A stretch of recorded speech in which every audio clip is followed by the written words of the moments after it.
Andy Young then read, "Immediately my poetic maps faltered.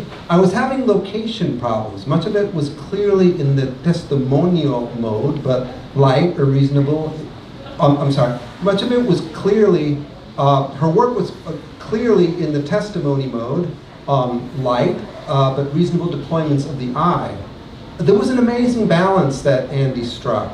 I thought, is what I'm hearing a singular poetics, or is it a local or regional tendency of some sort? Years later, I would be able to respond in the affirmative to both questions. On a textual level, her stanzas were extremely condensed, economic, but still generous. The lines were like finely carved rosewood with muscular, hard-stop lines, and the enjambments were energetic. Instantly, Andy had me journeying on her psychogeographic poetics, frontally taking on tough things to talk about, like death, grief, violence, and all throughout with very deep historical curiosity about cultural processes, objects, and persons encountered.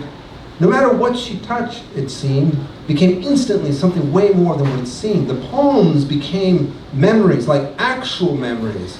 As Lynn Haginian put it, writing is an aid to memory. But more than that, here was, and here is, a poet, an American poet, absolutely open to the world at large. Think that's common? Fuck no. It was then and there that I uttered to myself the word that I would later use that night to describe Andy's reading to Stanlin, my wife. And that word is one I still stand by. And if I were to describe Andy's poetics in one singular word, it would be brave. What a welcome, what a night. No matter what was going to happen to me, there was at least one brave poet in town at all times. A year or so later, after hearing Brad Richard, I would coin to myself what I would call the tendency: New Orleans brave. Michelle Nicholson and Nikki Hummel tacked that way at times, for sure. And this is alongside other people in other sub-scenes here in New Orleans, you know, like the Chatties, the Jumpies, the Broken Statues, the Midnight Spies, and of course, the Head Choppers. Andy Young's new book, Museum of the Soon to Depart, is peak Andy Young poetics. It's like a self-guided tour through a museum of marvels, horrors, and quirky finds. If any of you have listened to Russian composer Modest Mussorgsky's symphonic or piano transcription of pictures at an exhibition, you'll have some idea of the pleasures to be found within Andy's work. Each piece is highly integral to an image experience, but each is also conjoined thematically by the actual stroll we're invited to take. The poems are ekphrastic, but more than that, they're negative ekphrastic. That is, the picture that would have been referred to gets contrasted at a greater distance than a more conventional ekphrastic. This extra space of abstraction lends her poems more lush and more extensive harmonics than would be otherwise. The museum, as it were, is divided into 3 sections. This is her new book. Display of Grief, 15 pieces in minor scale, mainly with titles like Phantom Ekphrastic, Villanelle of Her Absence. Hall of Pestilence and Unhealed Wounds is another room, if you will. 17 pieces, many employing dissonant passages with titles like Song of the Plastic Bags. Cairo is the Counter-Revolution Exists. And then the third part of this museum is Archives of Prayer. 9 pieces, postludes actually in major keys, with titles like Family Portraits as the Golden Mummies of Bareya, St. Joseph's Day, A Star for the Sea. In contrast to current logoria poetic tendencies on the northeastern board that want to keep Chattery moving at all costs, like crack scrolling through our beloved apps slathered with foaming attitude, Museum of the Soon to Depart seems to want to go in the opposite direction, shooting for memorialization, embracing an overt sobriety of thought where poems themselves act as brass placards to places in time. Yeah, there's a certain monumentalism to the work. In this way, her poetry is reminiscent of work like Paisley Rekdal's poetry, or Rosa Alcala's, or maybe even Bianca Stone, all consistently brave, concrete poets. Andy Young grew up in Southern West Virginia and lived most of her adult life in New Orleans, where she teaches New Orleans at the New Orleans Center for Creative Arts. A graduate of University of North Carolina at Chapel Hill and Warren Wilson's Program for Writers. Andy Young's 2024 collection, which we have here today, Museum of the Soon to Depart, is from Carnegie Mellon Press. Her work has appeared in Missouri Review, Journal of the American Medical Association. How'd you get into that? Drunken Boat, Identity, Theory, Vox Populi, Michigan Quarterly Review, Southern Humanities Review, and many others. She has won the Patricia Spears Jones Award and the Nazim Hikmet Award, and has been granted residencies in Virginia, Louisiana, Vermont, and Barcelona. Her work has been translated into Spanish, Arabic, and Catalan, and featured in classical and electronic music, in flamenco, and modern dance performances, as well as jewelry, tattoos, and public buses. Please give a warm welcome to Andy Young.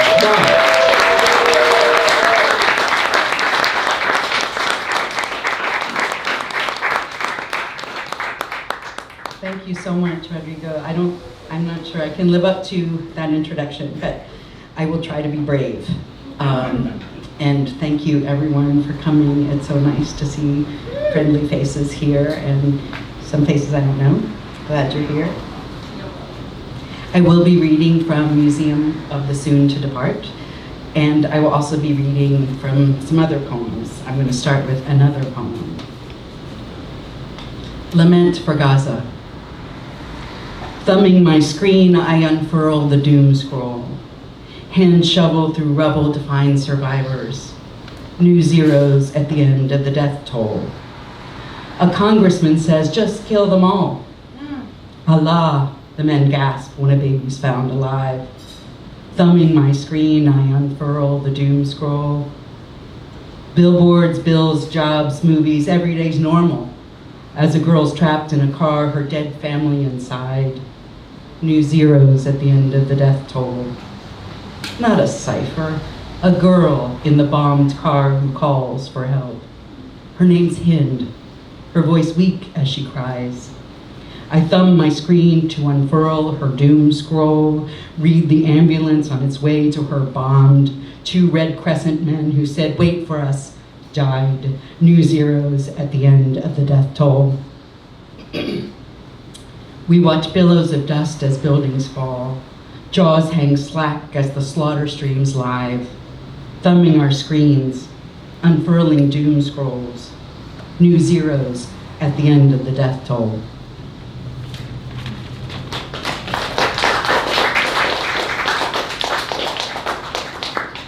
I wanted to start with a villanelle about genocide because I'm fun.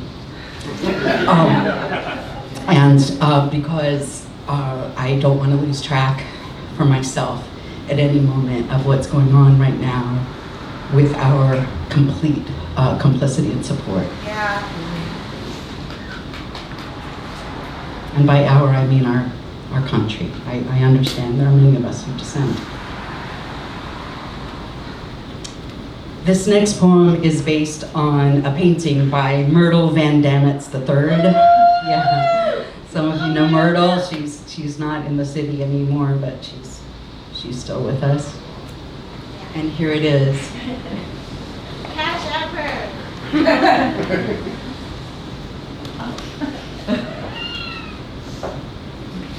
I don't know what you see when you look up there, but she was painting this during Mardi Gras season, during the Egyptian Revolution, and when I first looked at it, I thought it looked like, carnival-esque, Everybody's dressed up. Maybe it's kind of the end of the night. And then the more I looked at it, the more kind of projected for me was the Qasr al-Nil Bridge, which was a big, important bridge in Cairo during the revolution. And I started to see it very differently when I thought of it that way. Later, I wrote this poem, and then later I talked to Myrtle, and she was, in fact, watching Al Jazeera Live all the time while she was painting, while Carnival was going on outside. So we kind of were doing the same thing.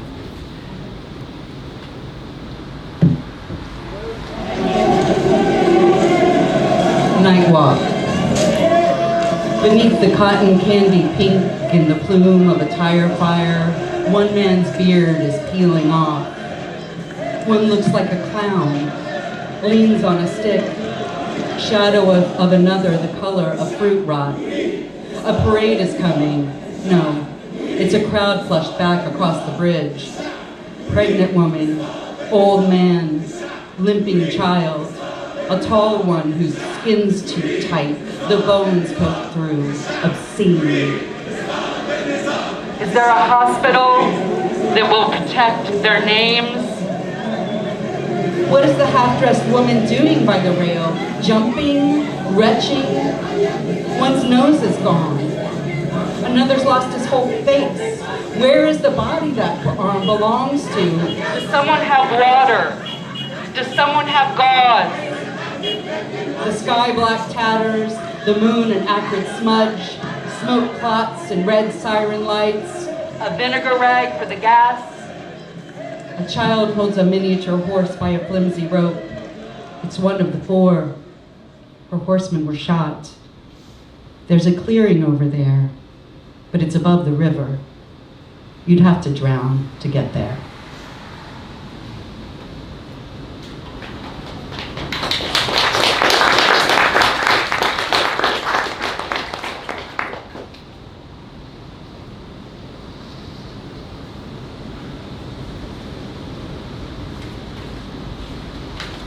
I want to read a newer poem because it's my friend Roberta Moore's birthday, and she passed away almost 8 years ago, and so she's on my mind today. Snapshot from one of many summers. My God, Roberta, we were lovely.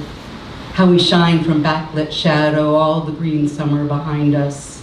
Leaf, leaf, leaf, crowning us, my infant son in a pouch. He's small as an afterthought. One small hand, its own leaf, reaches toward his stretched pink toes, his face barely lit. Your arms around me, fingers cupping my shoulder, I'm leaning in.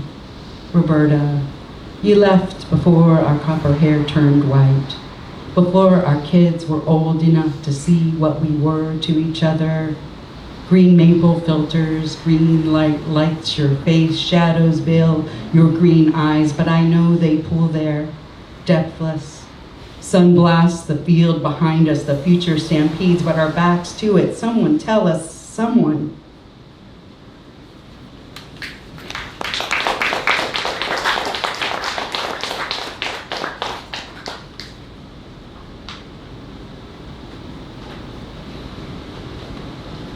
A poem from St. Claude Avenue. On your first visit since the revolution, we drink for 4 hours on St. Claude Avenue. Thank you. Thank you for laughing. I find it funny too. You hate that I teach the romantics, even the disillusioned ones so riddled with hope. You use your mind to form a shield, you say. That's how you weren't shot, like the 7 you stood next to in the square. How you fend off the fangs of, was it worth it? Back in Cairo, your friend asked you to take him to his shock treatments. The only thing he says can shake him free of a weight that crushed him even before Shaimat was shot.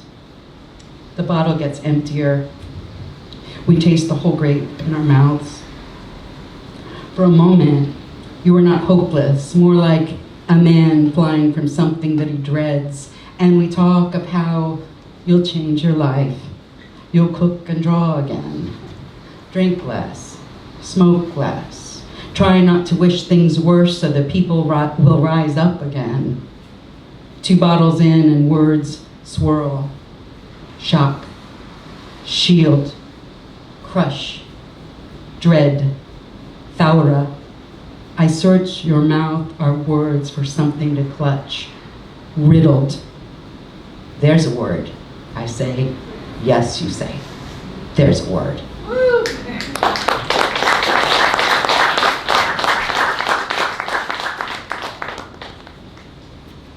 I'm going to read the longest poem in the book, now, and it's set during 24 hours in Cairo in 2013. So this is kind of in the throes of the revolution. I was living there with my family, and it's punctuated by the calls to prayer, because everything is punctuated by the calls to prayer. And the title is from one of the things they say in the pre-dawn prayer, which is, "It is better to pray than to sleep," which I think is debatable. I really wanted to hear the call to prayer in the Saturn part. It is better to pray than to sleep. Cairo, 2013, El Fajr, dawn. God creates, sun creates, moon, cries the muezzin. God creates and creates and creates. A man hauls a flat cart filled with broken pots, broken bike wheels, broken boots. Vikya, Vikya, Vikya. His voice clatters down the street, rises up through broken windows. His wheels write lines in the dust. Someone dreams a truck hitting a building. One, a quick earthquake. Another, people stomping all at once on the floor above. The bomb, less a sound from a distance than a feeling of being shaken by the shoulders, quick and hard by invisible hands. Most sleep through, like the dead. Get up, get dressed, go to work. Stay vigilant, the embassy says. Stay safe. Sniff dogs pull at their leashes in the station. 10:30, nameless prayer for the ones that did not make it to the dawn prayer. Dust storms red in the sky, soon Eid al-Adha, feast of the sacrifice, soon the slaughter, meat in the hands of the poor, first sun crowning the street in a pool of blood. El-Zuhr, noon. In the black fields, the farmer's day is done. The Friday call floods the street with the faithful, streaming toward the mosque, but not a boy, hands in dirt, his head bent over his father's shovel. Vegetable vendor, exclamatory purple of eggplants, small hard lines, dot, dot, dot, ellipses, parentheses of bananas, huddled whispers. El-Asr, afternoon. At the protest, locked gates around the burnt husks of the old regime. Chants of the crowd, a faint roar. Farther out, a roar we can't hear. One eats a literal heart. One's about to be burned. The beaten shield of the sun clatters on the stones. El-Maghrib, sunset. Heat lessens its grip. The sun sheds its spent shell. Walk out, it won't kill you now. Dream of the blue mosque. Gulls swoop over the dome as if it were a sea. Minarets puncture the gray. A single call to prayer flushes out those not there to pray, but to stare into the blue dazzle. Al-Isha, night prayer. The sun plunges into black. Time to eat. Come home. Come home. Deep night. No prayer. Tail lights puncture the dust. Ripple red through desert dark. A shining procession. Boys on flatbeds, on bags of cement. Cigarette smoke floating out from checkered rags. Two asleep under a plastic tarp and blanket sail. Lights of an almost town choose through exhaust. Beside the road, a man stirs a great silver pot of fava beans. Blue scrawl on a cargo truck. I am not afraid of death. I am afraid of the tears of my mother. Halos of candlelight, hum of generators, low-flying helicopters, chanting from back and front windows, down with military, down with brotherhood, TV flicks on 6 split-screen street battles, army trucks on fire. At night, only death calls the faithful out to pray. Fires in the distant, winters coming on. Behind Mokatum, Pocked Hill, once a mountain, they say, St. Simon, the tanner lifted to show his faith. Now crumbles stone quarry where Christian Zabaleen live off picked trash. Salat al-Ganaza, prayer for the dead. White flags sail over the throngs, a face on each side. A still smiling sheikh, a screaming teenager, a battered Christian with hair like Jesus. White flags of surrender, white flags their winding sheets, white flags blank pages of unwritten decrees.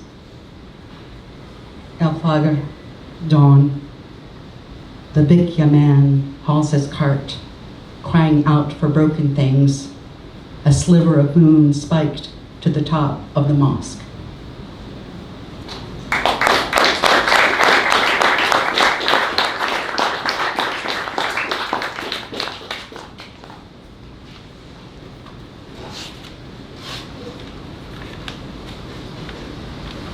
Read another new poem. Egypt's looking really good right now. I'm just saying. Yeah, so there's a town called Dahab that I spent some time this past summer, and I would very much like to go back. I've never read this publicly, so anyway. Here we go. Dahab, Red Sea, Egypt. Don't let the city magic you, he says. But who would not be magicked by a city named Gold, sprawling on its side by the sea? Teacups steaming with marmorea, red mountains gathered around as if to watch. He tells me how Musa, my Moses, stood on one of them, hands full of light. But his ways are mostly pagan. He keeps a velvet bag of stones, in each one a strip of moonlight, an eye looking back, the first honey of morning smeared across his cheek. Did you know Arabic has 22 words for love? And I wonder, but don't ask, do the words for love overlap with the words for friend? And if so, how? And do I love less deeply because I only use the one dumb word? He fiddles with his thumb ring, lights a spliff, wonders aloud when he stopped singing. How could today still be today, we say, though I am mostly mute here, or speak like a child. Can't parse the definite, the indefinite, though I learned to say, honey. I learned to say, why not? A crab scrambles between the rocks and he raises his hands to the sky, grin wide. He thought it was gone. So much in the sea is dying. When I was here 10 years ago, I swam through the blazing corals, the fish bright glitter all around. This time we peer through our masks and the blue hole in the reef is gray as bone. Only a few bright purples bulge here and there. Yellowfish pick through its graveyard. I want to be here as the world dies. Want to hold a trace of this like the trace of the salt of the air on my lips.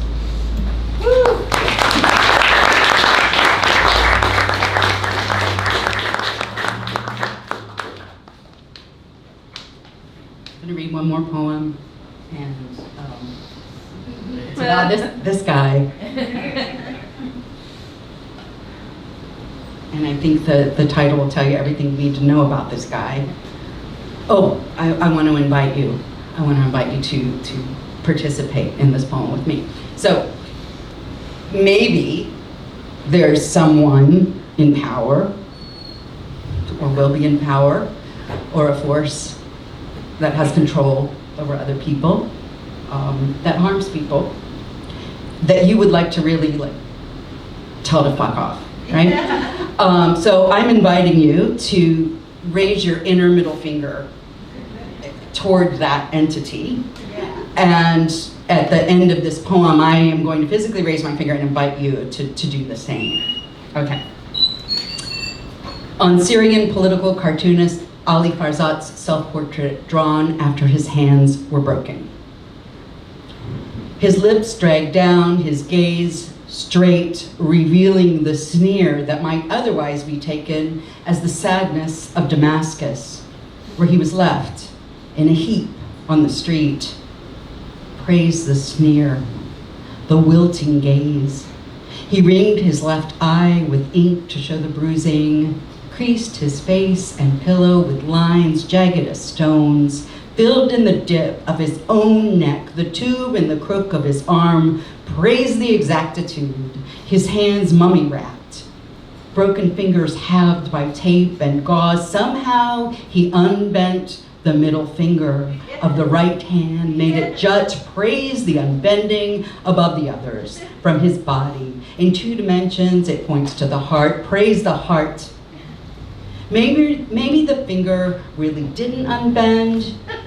Maybe it's one of the fingers which does not work now. This is a self-portrait, how he sees himself, how he wants to be seen.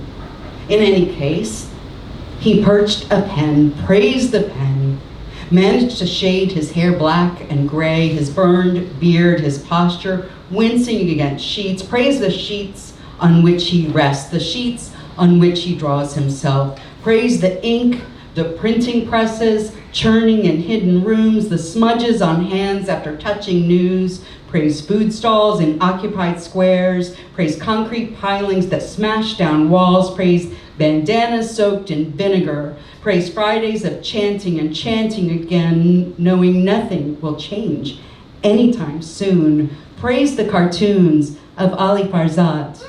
Praise Ali Farzad's middle finger.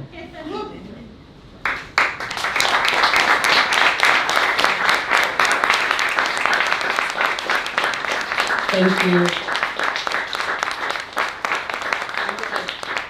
And with this trailer for my book launch, which is Wednesday, and it's at the Pharmacy Museum at 6 o'clock. I do have some like clandestine books here before the launch.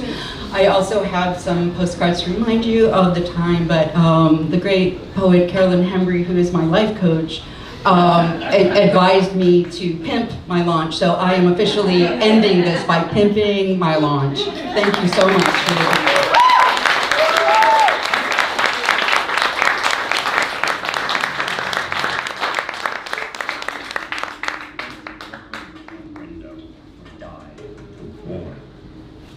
Red for epidemics, yellow for yellow fever. Imagine the smell with no sewer system. Wigs held on with lard, tar-covered bonfires, cannon shots for the miasmas, the spirits afflicting the city. And the red and white stripes on the barber poles. Bloody red. Barbers were the ones to lance and amputate.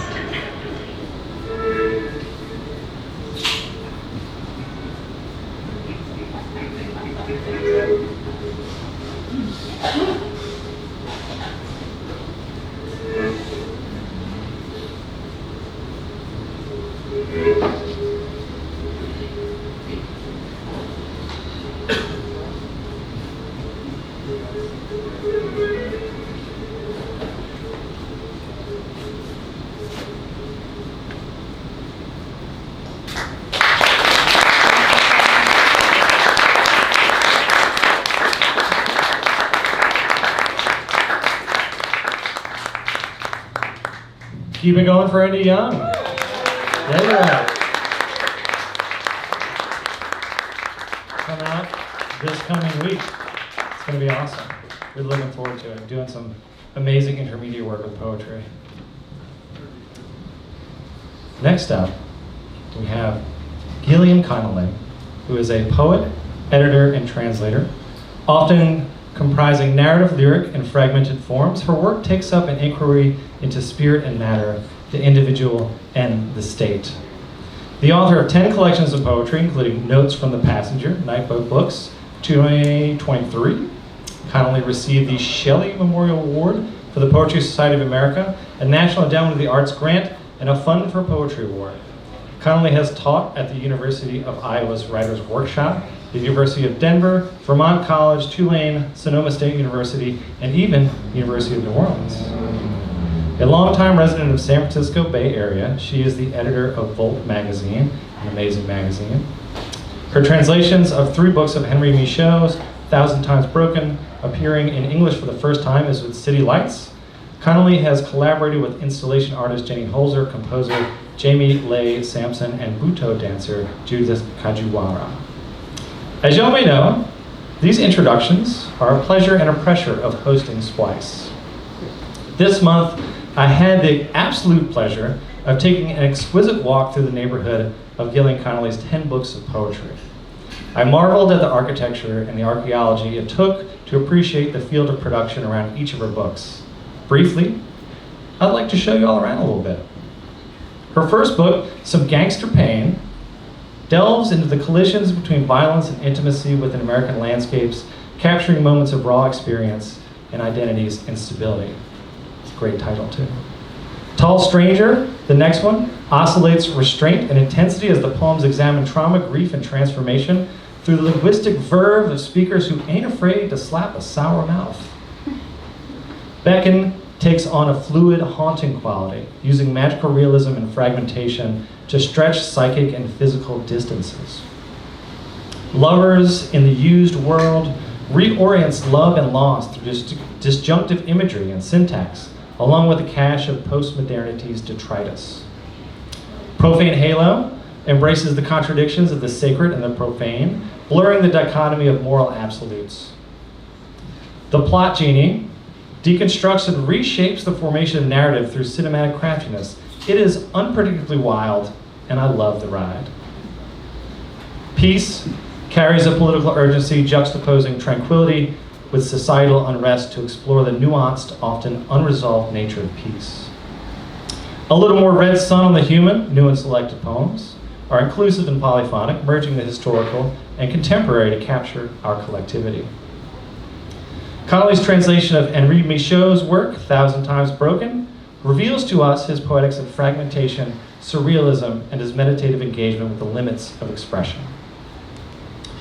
Notes from the Passenger, her most recent book, ominously gazes into our specific present political moment, a rare book that increases in relevance as it ages. A through line through Connolly's poetry is commitment.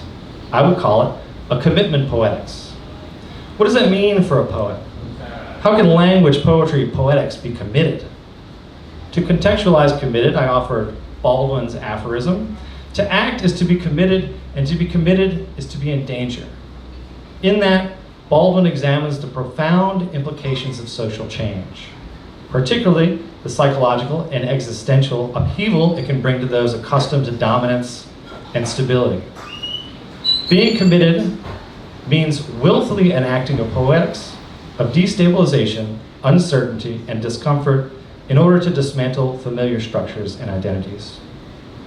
Commitment in poetry requires courage in the face of profound vulnerability and a readiness to confront unsettling truths about oneself and one's society. The dissolution of certainty may sound easy on paper, but to enact it book after book creates room for openness and possibility for all of us here this evening. There is an incredible grit not to be only fed up with the travesties of American existence, but to be committed, and to having been committed the whole time through a poetic career. Danielle Harms mentions in the Blue Notebook that to have intelligence and talent is too little. One must also have energy, real interest, clarity of thought, and a sense of obligation. It is clear from Connolly's opus of poetry that she has all of the above, and we are deeply honored by her presence here tonight. Please welcome to the Splice stage, Gillian Conoley.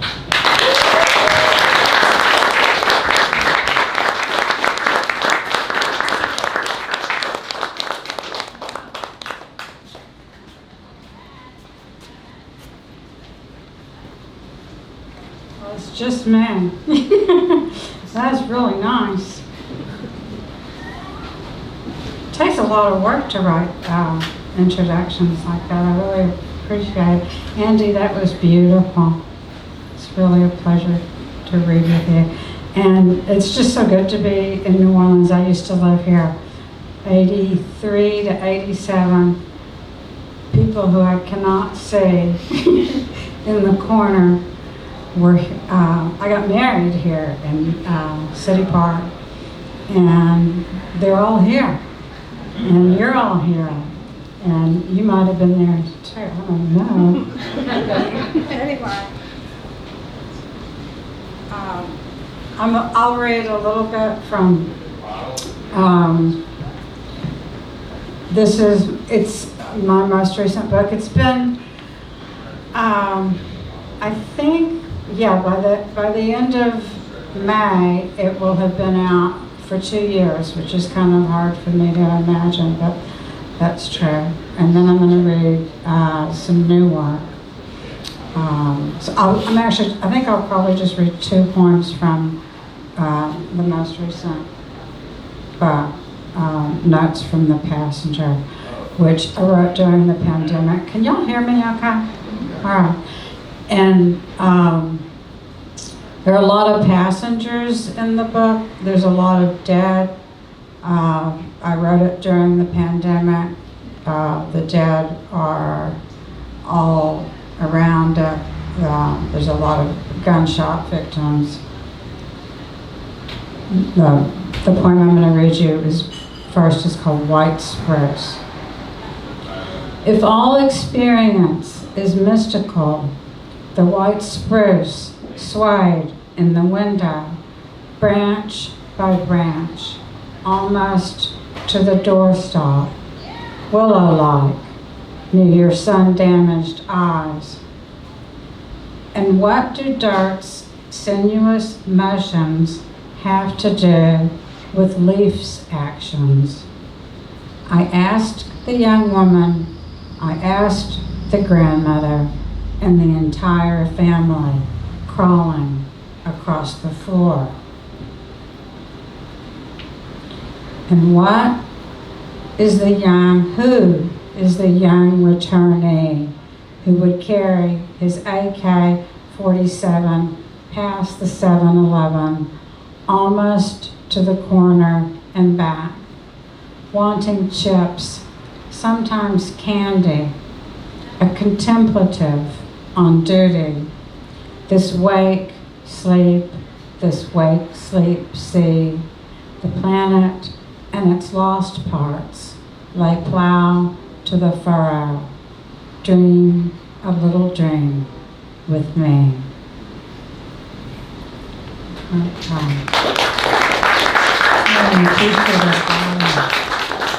There's people up there too.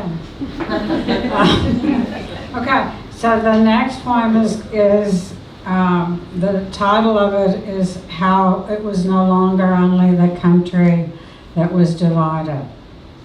And there's a reference in the poem to Saint Perpetua, who you may or may not be familiar with. She invented the diary in prison in 230 CE in Carthage, while she was awaiting execution.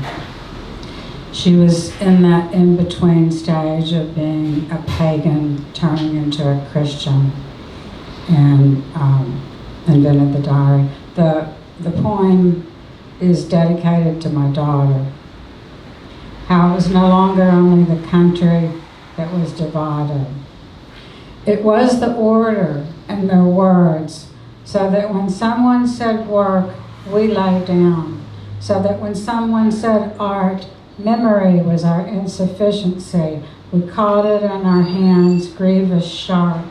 After 5 or so years, the t-shirt pills. Every day I say, try throwing it away to teach my daughter something new. Your grandfather's war helmet, I say. Your grandmother's high pile of cottony tresses. The opal axis of her hairpin, steel mink of her closed eye, something new. Who speaks through your mouth? Throw it away. Do you want it to say Sister Perpetua or Mother Apocalypse on your t-shirt? Tumbling out, a word order reveals a pack of boys who unzip to sire the city seepage. I say, if dust cosmological camouflage coats us, we reroute to another street.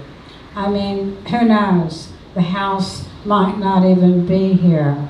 You, however, are my wonder, fatal, prenatal, as water down a leg. I was born after a war, came of age in a war, leave war everywhere. Who speaks through your mouth won't be me, something very large and open and waiting, waiting. I errand to fill my hole. You scroll and want worlds, the many worlds of wanting worlds. The gentle body of light enters the car, slow surfing the speed bumps, carrying us along oceanically. Because I am vanishing, I think to show you how, but not just now. Let's not talk just now. Return, return, says the body of light, deciding to not decide which one of us to call into gentle body of light's luscious quandary, settling also into the front seat, transmuted, inflamed, our faces, our voices. If as mother I gave you mortality, if as daughter you gave me immortality's brief mirror glint, you are reaching into screen to play your music. If this is the end, empty hands of humanity, will not tomorrow be enough for you? Mortality upon us with its rosy edge of want. Mortality upon us with a rosy edge of what? So nothing cannot go unsaid. To pass the night in open air, Saint Perpetua invented the diary in prison, and after requesting water knew not to ask for any other favor but perseverance of the flesh. I'm green and strong as live oak on dry gold grass. I'm blue with externalizing my interior enemies. When they are gone, I aspirate in primeval mist. James Joyce wrote the dead until the last page was snow full. If there is fire, we will pick it up, play with it. Gentle body of light, I am lonesome pine for you. Who speaks waits under the blind glare of Jane Eyre's mysterious red room. Unlock and we river came the lyric. You know that patois? Gentle body of light, you've got such a cruel ideal. Grievous, sharp-nailed coyote steps at sea foam's edge. If we isolate the isotope, may it rain in the echo chamber. Gentle body of light, when we're within you, we're outside you. We swim the plasma. We would shred the threshold. Find airport by matchlight. Okay, thank you.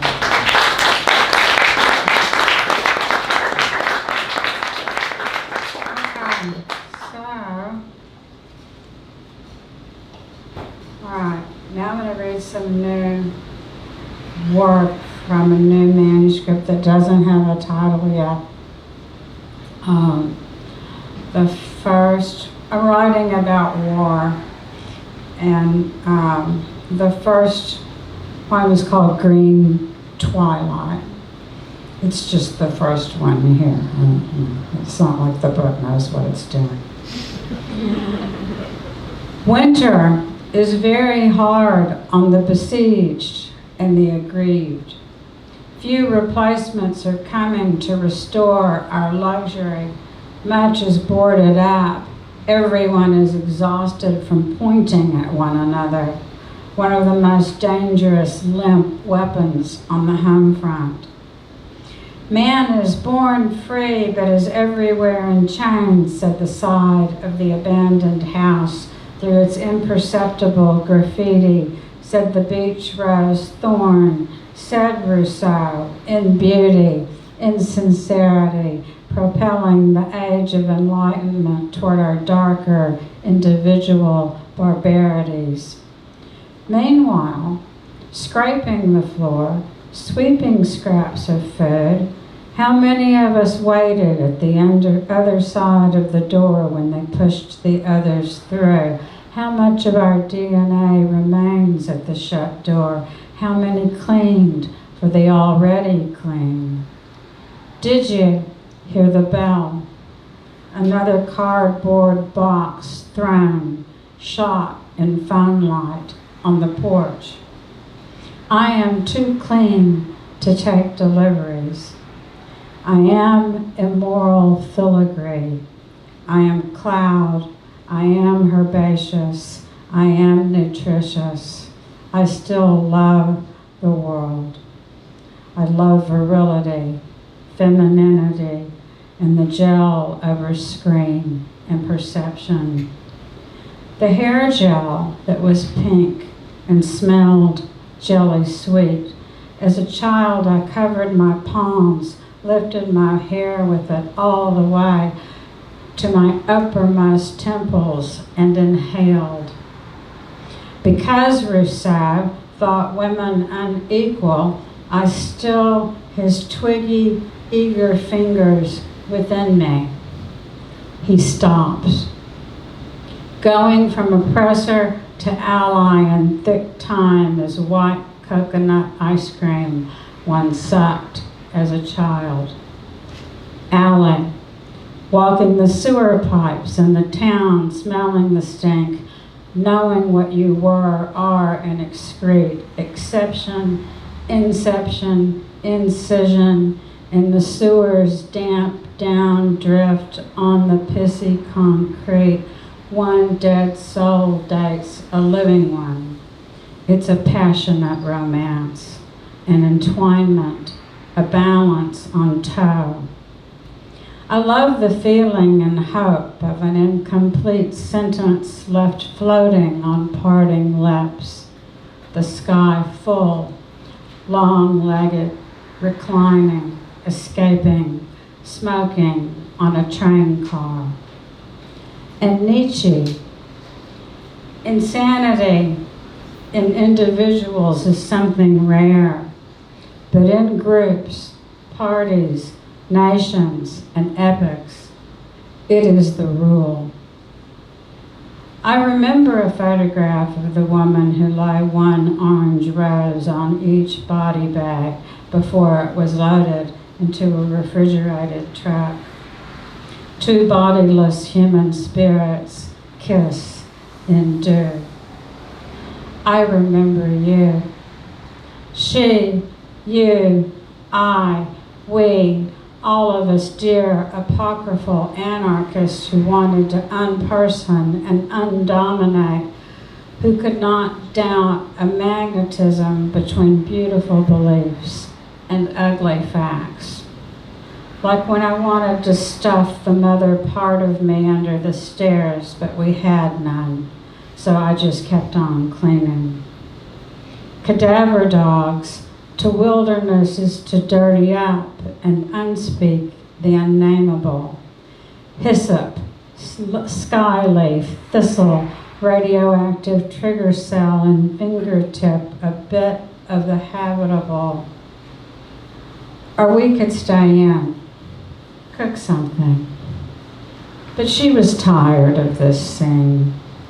She, you, I wanted to be a human being. Glaciers inched closer, melt-watered the flocks. How long, we think, until soldiers arrive? Sepal, basalt, static in my earbuds, the long vowels ghostly against the shorter ones, against the quick consonants, the pus in the valley, the gold in the mouth, the nothing in its crumple to the moist. And grave. I don't want to step on it, she said, listening again to the recording.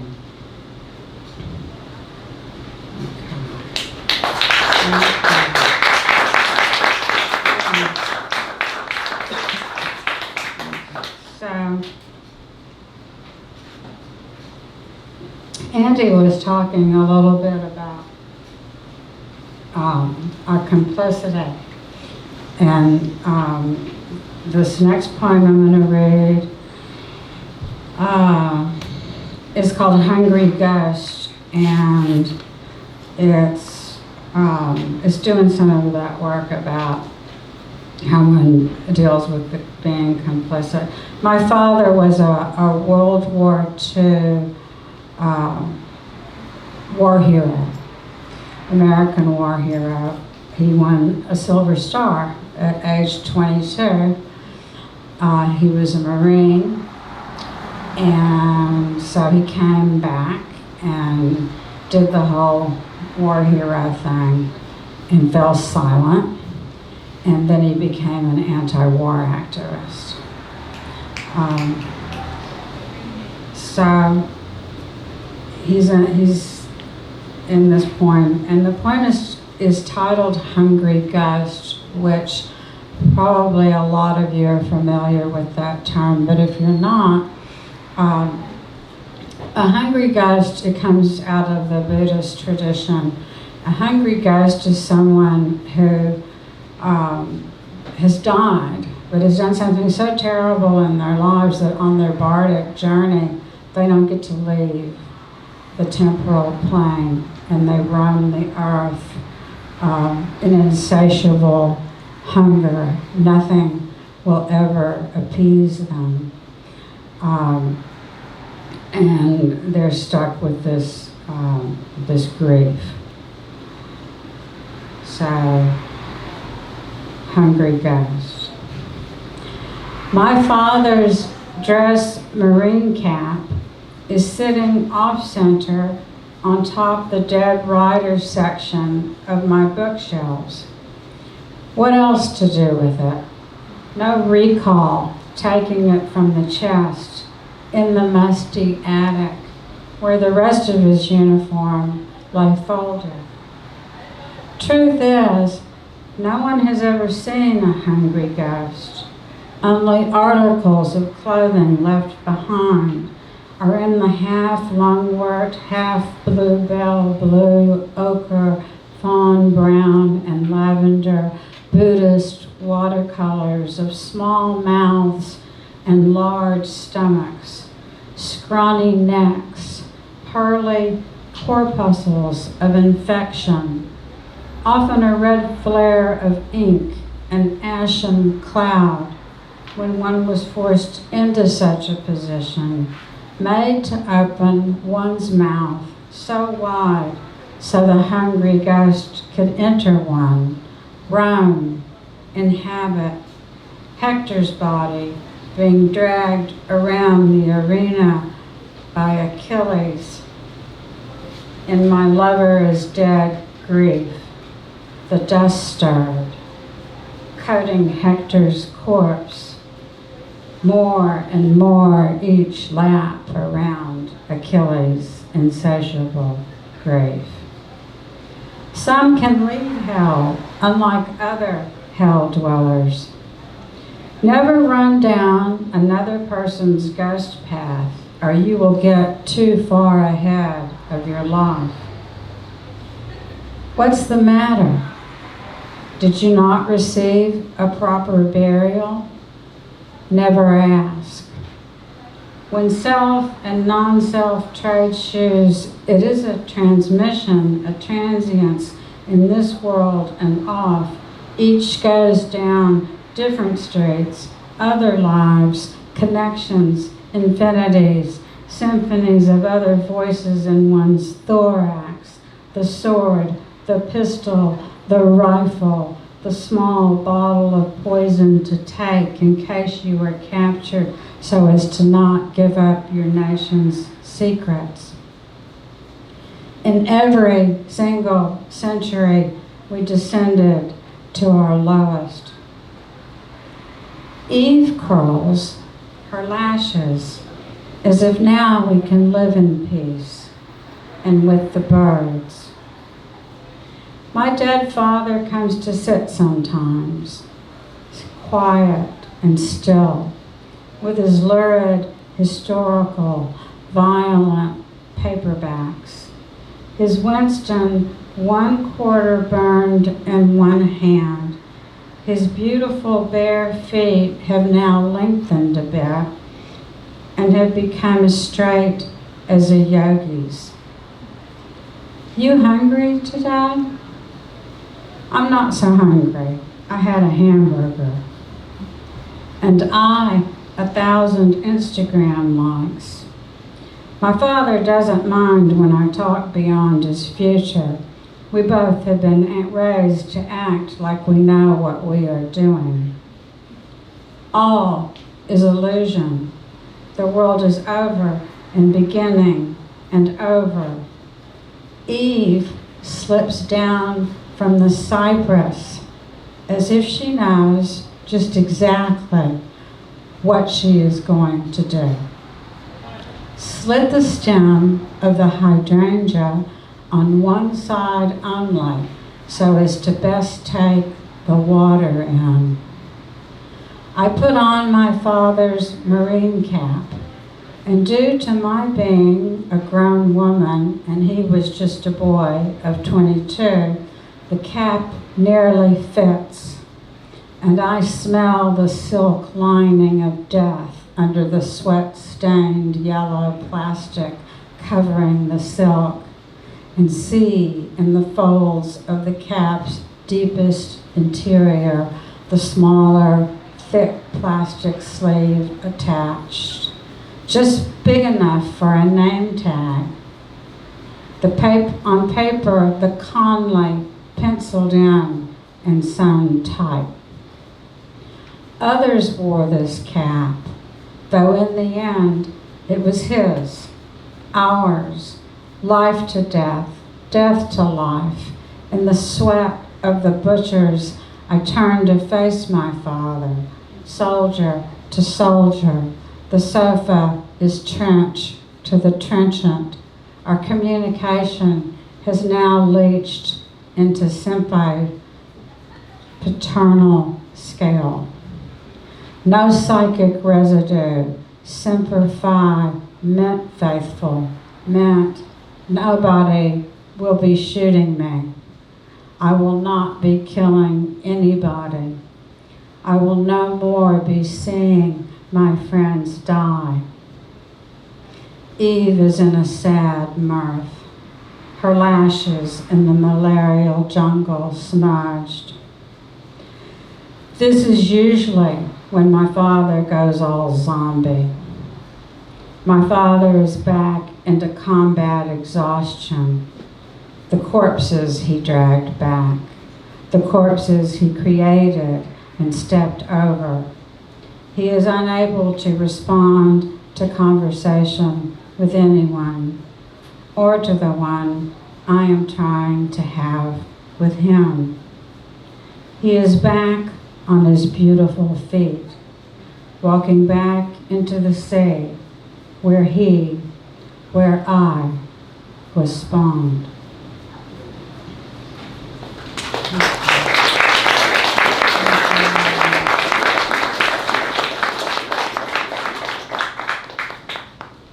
Okay, I'm going to read just two more poems. I've got a series of poems. There's War 1, War 2, War 3, War 4, and there's War 9, where, just keep going.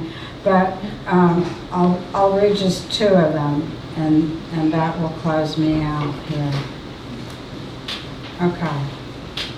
War 1. This was the war for secrets. Were women disguised in uniform? Could anyone tell?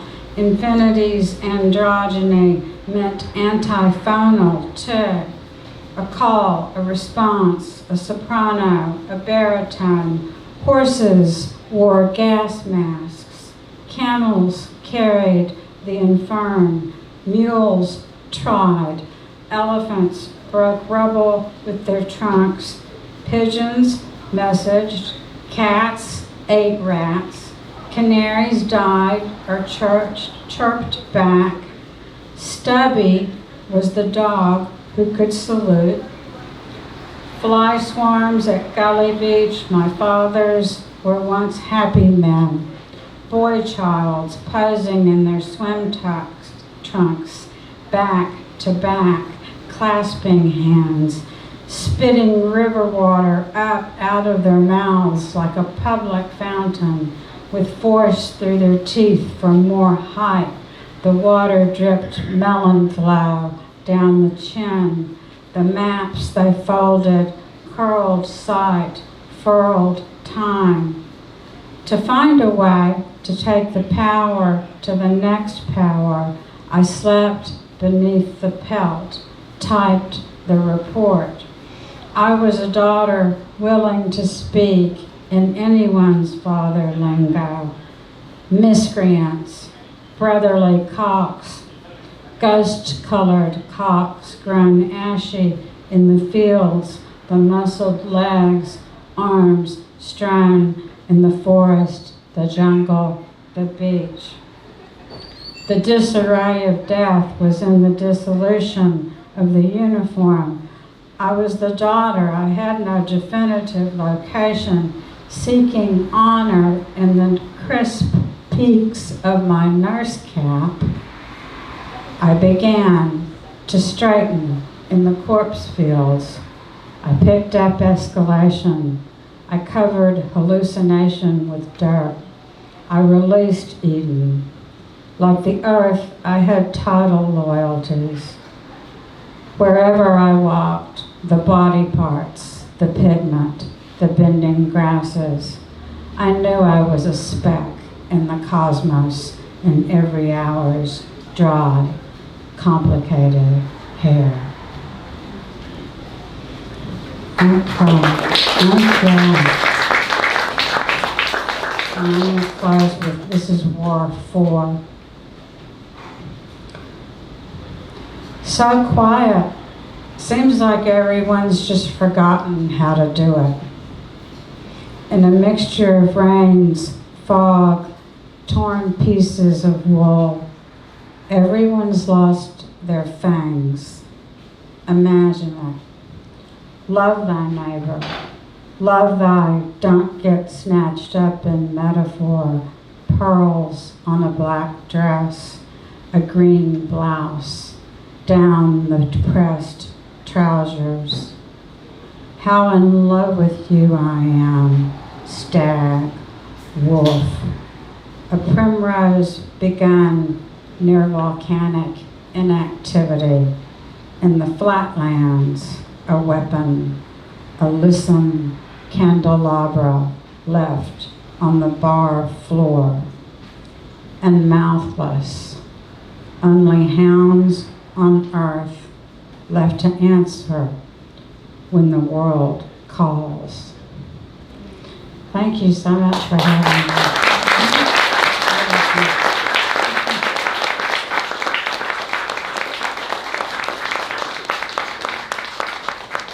Please keep it going for Andy Young and Gillian Conoley.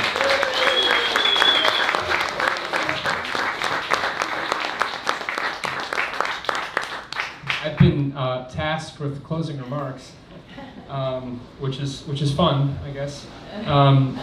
And I'll start with action items. Tip your bartender and buy poets' books. So we have those. So all right. From Gillian Conoley's poem Schools of Thought.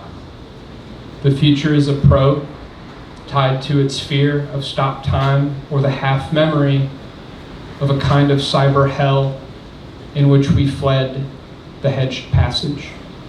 And I think there's nowhere to flee but forward.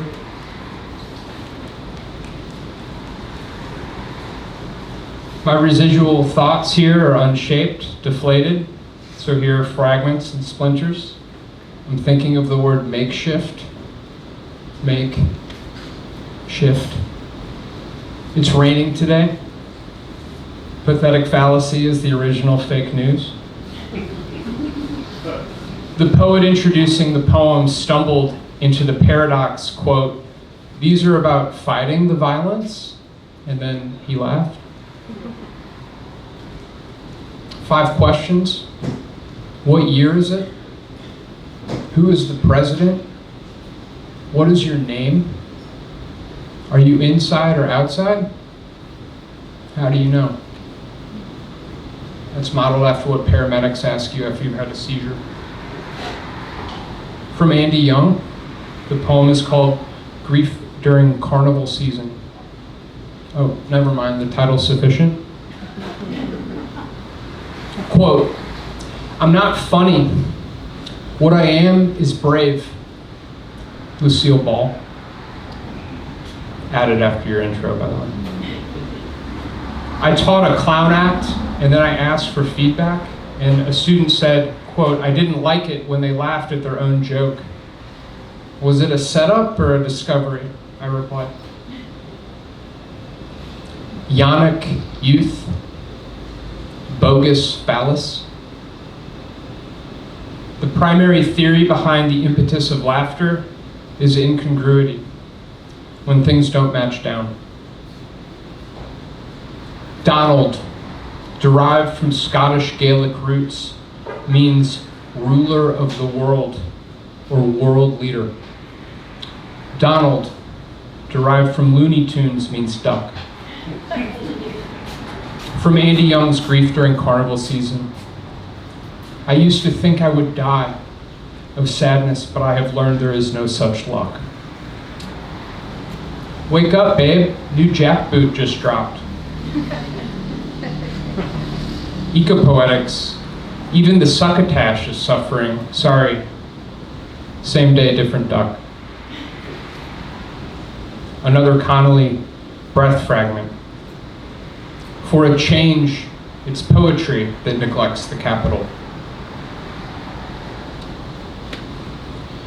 In spite of our past and future so-called, quote, commander, grandstanding is the work of the poet, because it rhymes, and it's derogatory, and it comes from baseball, America's last time. Here's to left field, the actual material left. Let's come together. Let's come out of nowhere. Thank you for coming.